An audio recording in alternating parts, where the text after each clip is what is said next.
good morning everyone mga katurok. Mag-ihaw tayo mga katurok ng limpo kasi gagawa tayo ng sinuglaw. So ayun mga katurok, nakakapagluto na rin ba kayo mga katurok ng ganitong sinuglaw? So parang ano lang siya, inihaw na may kasamang tunang kinilaw mga katurok. Masarap itong mga katurok, pampulutan o kaya pang ulam mga katurok.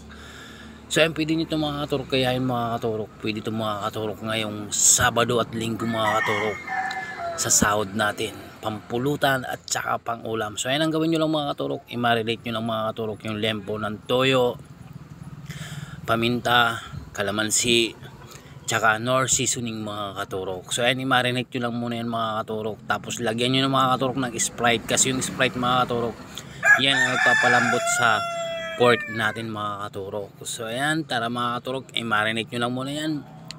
Tapos ang isunod nyo mga katurok, yung tuna, hiwain nyo lang yan mga katurok ng pa-cubes. Nabubulol na ako.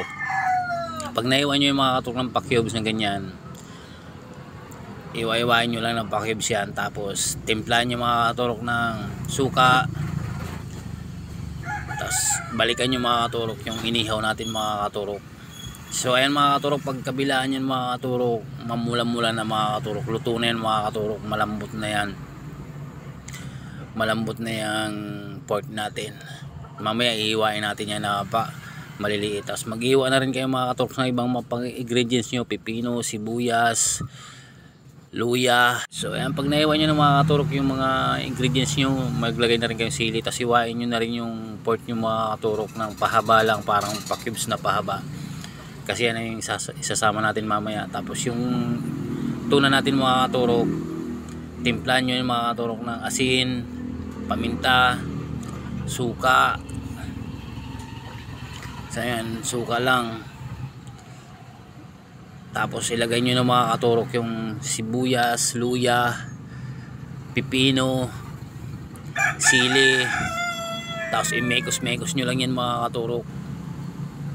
So pag na-mekos-mekos yan mga katurok, pwede nyo lang isama dyan mga katurok yung hiniwa natin na pork.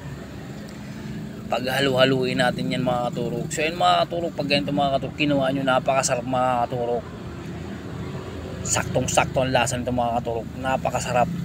So ayan, kung nagustuhan nyo mga katurok yung video ko mga katurok, baka pwedeng pa-like and share naman mga katurok, at saka pa-follow naman po sa akin. Thank you for watching mga katurok. God bless you all. Mag-ingat po kayo palagi. I love you mga katurok. Thank you. Mamwa, chup chup.